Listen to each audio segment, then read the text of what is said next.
likes how to. Today, we're going to be doing, I just finished remodeling this bathroom for somebody. She wants a new door handle on here. She's kept a lot of stuff the same, but she wants to replace the door handle. You see it's a little old. Obviously, the spring's gone. It's a little weak. The house is about 40 years old, you know, so she wants a new one. So, I had told her probably pick up a Schlage lock. That is one of my favorite locks to put on.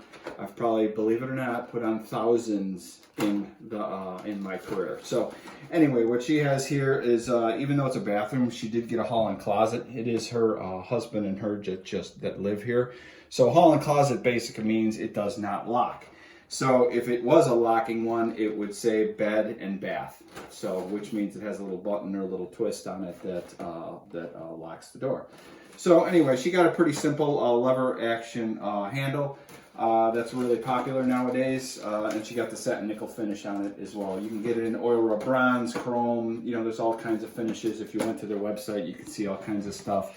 But Home Depot and Menards, Lowe's, they pretty much carry satin nickel, oil rub bronze, and probably chrome. So that's what you find there. But anyway, so well, first thing we're going to do is probably an easy part. Now, all locks come apart differently depending upon the manufacturer at the time. But this one has got a little clip in here somewhere that will pop the handle off. Okay, here we are. So it's a little notch, and it'll pop that off like so. So anyway, this is not going to, it's going to be a little tougher because it's a little dirt, you know, and there's old stuff that are on there. So also, what there is a lot of times is, I don't know if you can see it, but there's a little spot here that it recesses in, and that is where you can get the handle off. So you have to push this little reset button like so, and then that pops out. See it right here? That's a little reset, and it's on a little spring, so you can see how it goes in and out. And then that's what goes in that little slot and holds that handle on. It's a little bit older of a school one. You don't see these too much anymore. You do and you don't. So depending again on the manufacturer. So just pop the two little screws. We could actually probably just take them all the way out, but you can see it's slotted, so you can turn it like that, pull it apart like so, and out comes the handle. So I'll just put that aside. So this is the latch, so obviously you gotta pull the two screws out of there. Boom. Take this, put this aside. Then we're just gonna, again, it's been in here a long time, so might not be the easiest thing to get out, but there you have it. So that's out. So next up, we'll go over here. We'll take the strike plate off, which is here.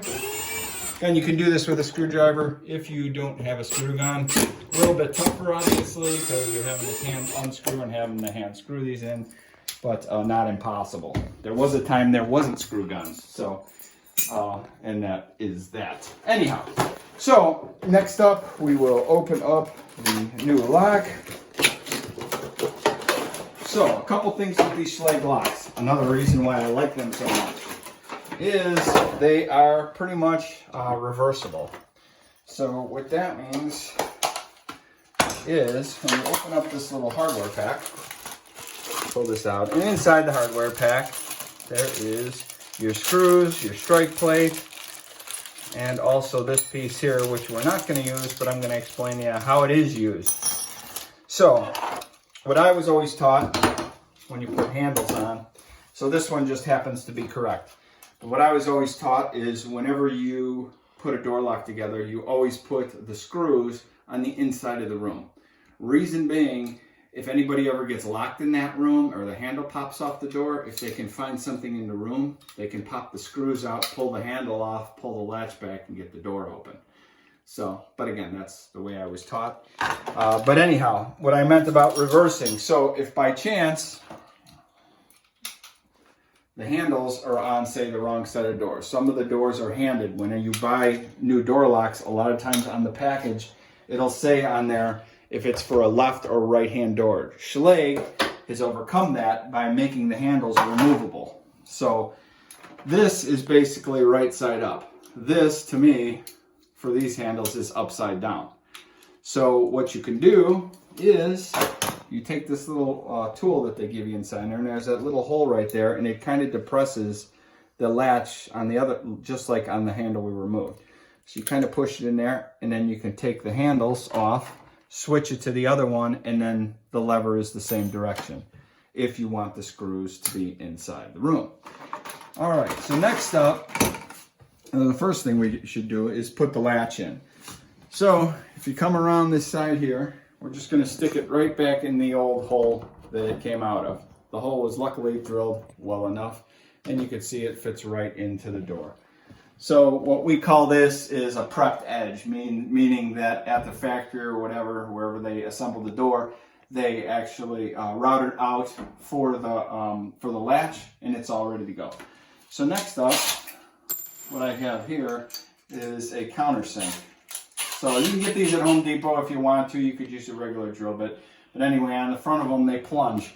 So there's a little spring in there, and then the drill bit pops out. The nice thing about this is it helps the tip of the drill bit line right up with where it needs to be drilled. So you just spin it and see how it plunges back and forth, and then same thing with the bottom one. Boom. So next up, we'll open our hardware pack here, and you're going to find four wood screws inside of here. 2 of them are for the latch, and 2 of them are for the strike plate. So first up, we're going to put these 2 in now that we drilled those. And you don't want to crank them in, just tighten enough, snug them a little bit, and then you can give them a little bit extra, and then you're good to go. Next up, we're going to fit the door handle on. I like to put the thicker edge in first. So this door is basically, or this latch is set up for 2 different back sets, they're called. So back set means when they drill this hole, they back set the hole off the edge 2 3/8. So this hole here is for a 2 3/8 back set. This hole here is for a 2 3/4 inch back set. So some doors they drill them at 2 3/8. Some doors they drill them at 2 3/4. The nice thing about, again, Schlage is they have that option built into the latch, so it fits either one. So you just put that on there like that. Okay, so like I said, we put the handle in like that, and then you just fit this in here. You have to wiggle them around sometimes. Now, if there was a lock on here, which is the bed and bath one, sometimes you got to jiggle the nut around on there where the locking mechanism just to kind of get it to fit on there. So now the handle's on there like that. It kind of rests on there pretty well. So just get your screw started in there like so. The nice thing again about Schlage is that, here I'll show you quick, these little hooks and those squares right there where the screws go, it kind of lines it all up. So the screw holes are lined up perfectly and everything kind of goes right in. That way you can't miss. Try not to cross thread the screws as well. Sometimes if you cross thread them, then it jerks everything up and not good. So you can tell you're cross threading them if it's really hard to go in. They should go in real smooth. Like that started to cross thread. See, nice and smooth. And again, I snug them a little bit. And then go like that. And then I'll take a screwdriver, Phillips screwdriver, and then just give them another little twist. And another little twist. And boom, good to go. So anyway, then we're going to come over here to the strike plate. We are going to put that on using our countersink again.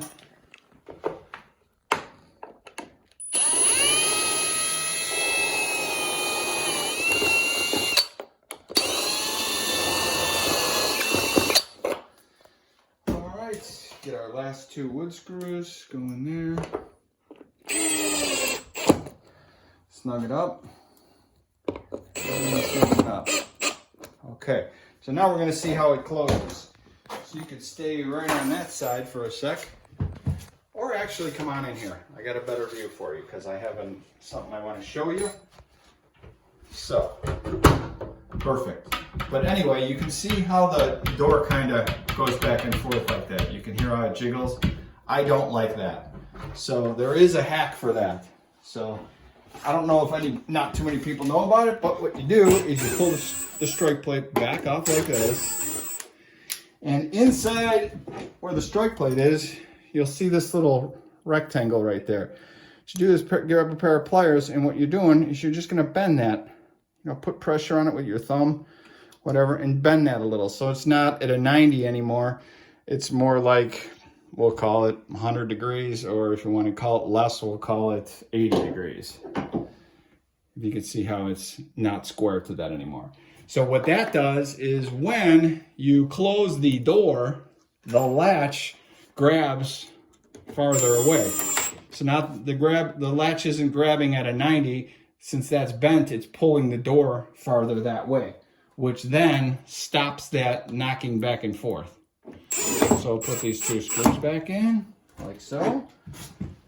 I'll scoot my butt back, and boom. See, hear that? There is no more movement back and forth because the strike plate has pulled the latch in farther, and there's no more knocking back and forth. That's a life hack I do not tell many people about, but now everybody that watches this video will know. So, but anyway, that's it. It's very simple. Nothing to it. Don't be afraid of it. You can pick all these locks up. Usually Schlage blocks, Home Depot, Menards, Lowe's. You're looking at about between the 3, anywhere from $27 to $37, because some are higher than others. So anyway, that's another episode of Mike's How To. Like, comment, share, subscribe. If you have any questions, please feel free to ask. Thanks for watching. We'll see you next time.